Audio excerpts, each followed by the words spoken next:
Over the last few decades, we've gotten unbelievably good at reading the book of life.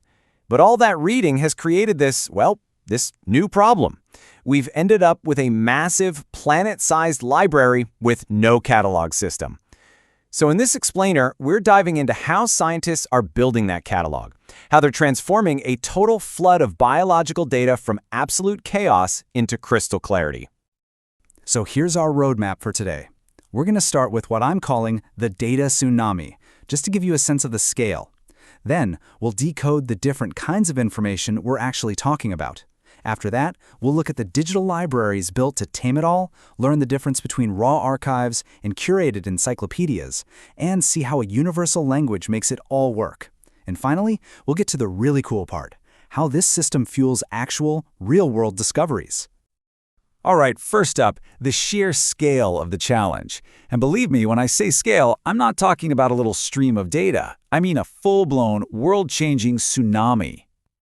Get this. Recent advances in things like DNA sequencing are generating an amount of information that is, it's almost impossible to wrap your head around. We're talking about zettabytes. To put that into perspective, just one zettabyte is 1 trillion gigabytes. The amount of genomic data out there is doubling roughly every 7 months. That's way faster than even Moore's law.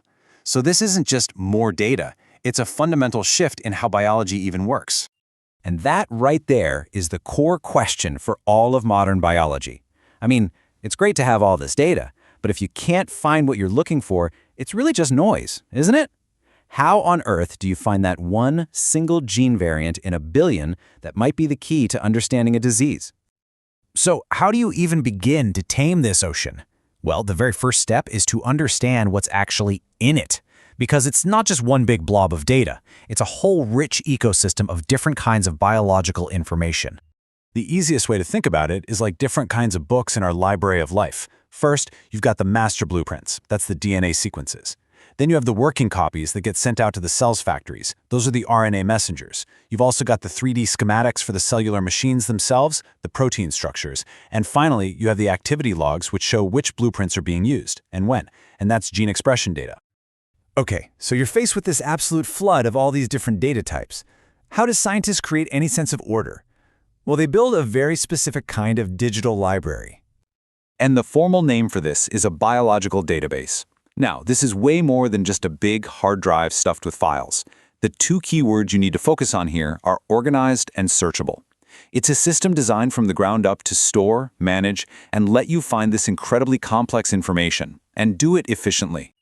And this is really the most powerful way to think about it. A biological database isn't just storing the books, it's creating the card catalog, the Dewey Decimal System, and the super-powered search engine all rolled into one, but for the very code that makes us who we are. It's what makes the entire library actually usable. Now, it gets even more interesting, because not all of these digital libraries do the same job. We can basically group them into two major categories. And this is a really crucial distinction for understanding how scientific knowledge actually gets built. First up, you have primary databases. The best way to think of these is as the official archives. So, when a lab sequences a new genome, the raw, unfiltered data goes straight into a repository like GenBank. It's the original, unedited manuscript, a permanent, foundational record of that experiment. And then you have secondary databases. These are more like the curated, polished encyclopedias. They actually pull the raw data from those primary sources, and then teams of experts come in to clean it, annotate it, and cross-reference it with other data. A perfect example is UniProt for proteins. They don't just store data, they actively create knowledge from it. This lays out the difference perfectly, doesn't it? On one side, you've got primary databases. They're like the raw lab notebooks, absolutely essential for archival purposes. On the other side, you've got secondary databases. They're the peer-reviewed encyclopedias, built from those notes to generate new insights and knowledge. They are two sides of the same coin, and science today absolutely needs both of them to move forward. So, we have our archives and we have our encyclopedias. But for this entire global system to actually work, one final piece of the puzzle is needed. And honestly, it might just be the most important piece of all. Exactly. Just try to imagine the chaos.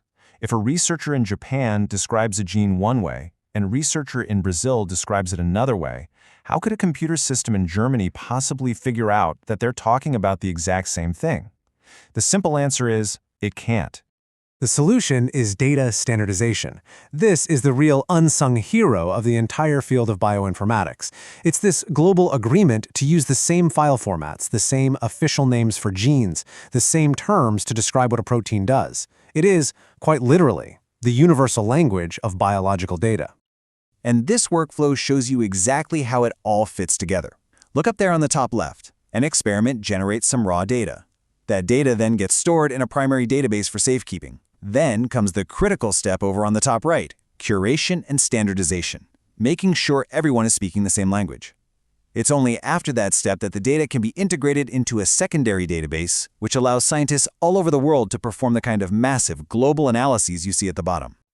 So this brings us to the most important part, the real-world impact. We've organized this massive library, we've created a universal cataloging system, so what? What does this actually let us do? The crucial point is this, and it's pretty simple. All of this organization isn't just some academic housekeeping exercise. It is the engine of modern biological discovery. It dramatically shortens the time it takes to go from asking a question to finding an answer. I mean, think about it. Because of these organized databases, researchers can now design new drugs by analyzing protein structures from thousands of different experiments. Doctors can start to tailor medical treatments to your specific genetic makeup. We can track viral mutations during a pandemic in almost real time. This whole system is the foundation for solving some of the biggest challenges we face today. So, by turning this chaotic flood of data into a vast, interconnected, and searchable library, we've basically empowered scientists everywhere to ask bigger and bolder questions than ever before. The Library of Life is open, it's organized, and it's waiting for us. The only question left is, what incredible new chapter are we going to write next?